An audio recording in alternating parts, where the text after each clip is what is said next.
So direct assessment, like I said, is about observation. We want to observe the direct environment and collect some data about those problematic behaviors and everything else that's kind of going on.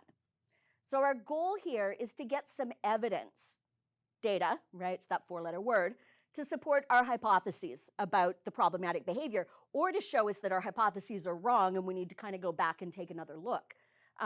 Otherwise, our hypotheses are just educated guesses. We don't want to build a plan on an educated guess. I want to be pretty sure that I have a good, solid understanding of what's going on before I start putting a plan in place. So this confirmation, for that reason, is important. Don't waste time trying to put a plan together if you're not sure of what the problem actually is. So the direct assessment typically is going to be done by, or at least under the direction of, someone who's experienced in doing this kind of work. So a behavior analyst or a behavior consultant with training and experience in positive behavior support and functional behavior assessment. What could happen is that your behavior consultant or the assistant might observe your child in real time, might actually go to the environment and take a look at what's going on. They might ask you or other team members if we're talking about a school team. So I'm working with a school team right now, and for all the safety reasons, I can't be spending a lot of time in that school collecting data.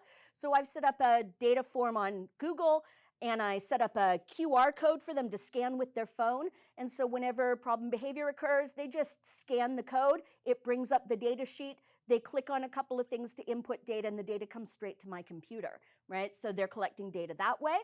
So we can ask people to do that, or we might ask you to video behavior, and we'll take a look at observation via video. Or increasingly, like I said earlier, during the pandemic, more and more consultants are moving towards doing remote functional behavior assessment and having families set up cameras in their environment and still being able to watch in real time what's going on and collect some of that data. So at the end of the day, a direct observation should give us a bunch of information. We should get information about the times of day and the places where problem behaviors typically occur. Some information about those antecedent behavior patterns, like what are the triggers that seem to be most associated with problematic behaviors? And then also, what are those consequences that seem to be happening at the end that are paying off or rewarding that problem behavior, essentially telling the child, this is the right way to get what you want, okay? So let me show you a video. This is a video from my doctoral research, and this is the child that we're calling Kieran and his mom at home. And this is an evening where mom would like him to go and take a bath. So she wants him to go down the hallway. And like I said, at home, he doesn't use a wheelchair at home. He commando crawls through the house. And so she wants him to make his way down the hallway for his bath. And so she's signing with him and he's signing back. So I'll voice over what it is that they're saying for those of you who don't sign. But even without sign, it's going to be pretty clear what's going on.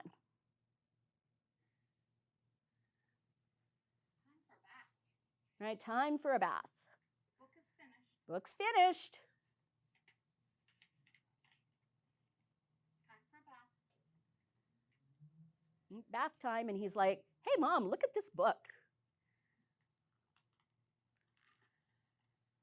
Book is finished. Book's finished. But look here. I see. I'm just like, yeah, interesting. A few minutes later, this is the trick that, deaf kids use. If I'm not looking at you, you can't tell me what to do. I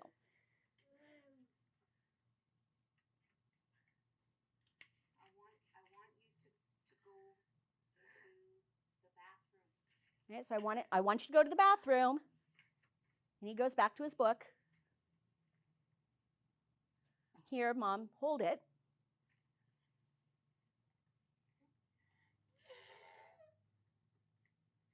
Now, book. Come on. Book. Later, more books. Mom says, yeah, later. Now, bath time. Bath time now. Come on.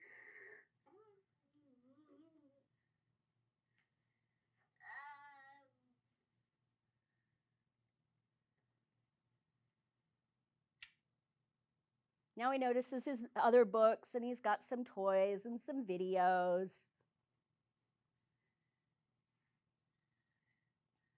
Bath time. Come on.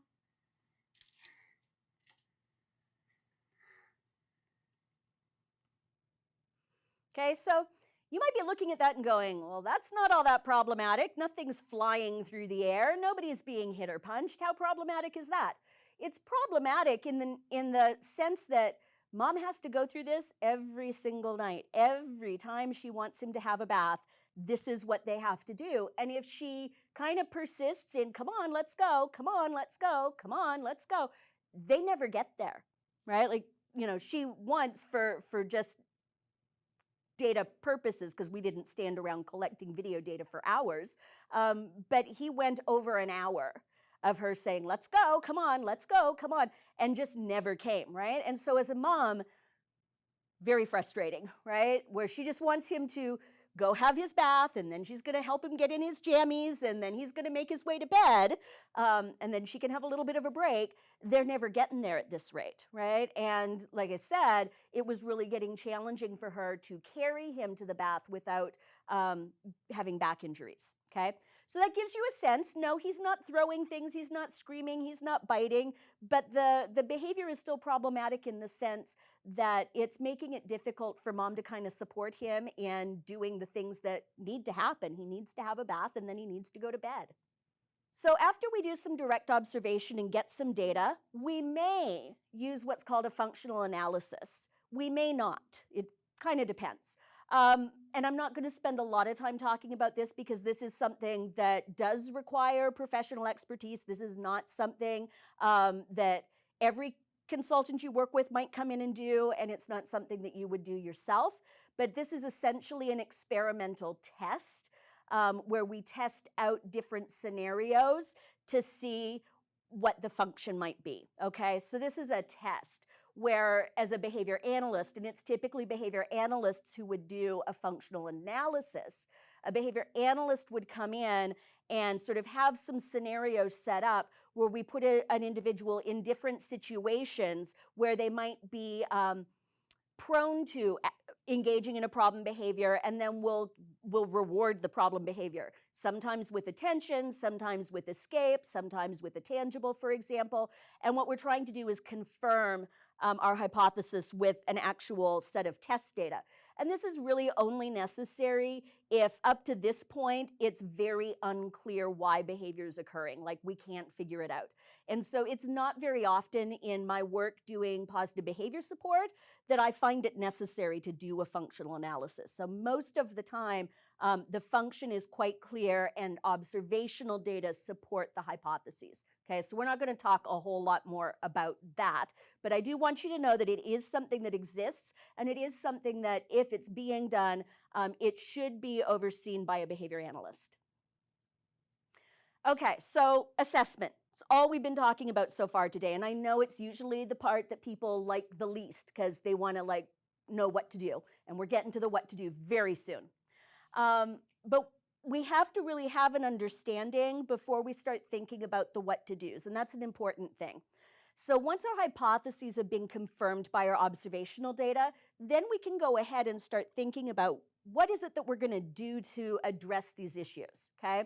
So our functional assessment then is going to really provide kind of the roadmap for our team in terms of developing some intervention supports.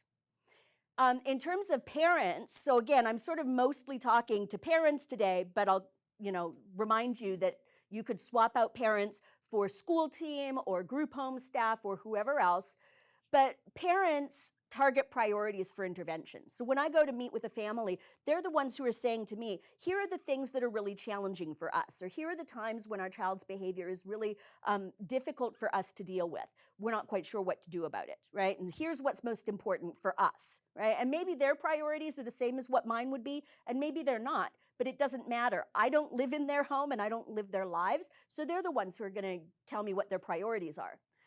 They're also going to give me information about their overall context, the way in which their home runs, and what is and isn't doable for them, right? So that if I start talking about potential strategies, one of the things that I want to hear back from families is, that sounds like something I could do, or absolutely no way, no how can I do that, right? And there's never just one option for a strategy. So if I have somebody say to me, I don't think the strategy is very doable, it's like, that's okay. I can come up with something else that is. Let's go through the list of possible options and let's figure out what is doable for you.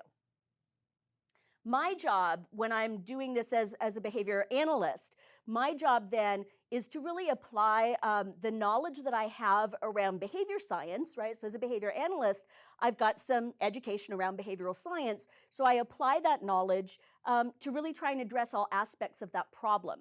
And I want to think about at the same time, not just behavioral science, because if I only think about that, it's not going to be enough. I need to think about the family priorities. I need to think about the family strengths. I need to think about the family needs.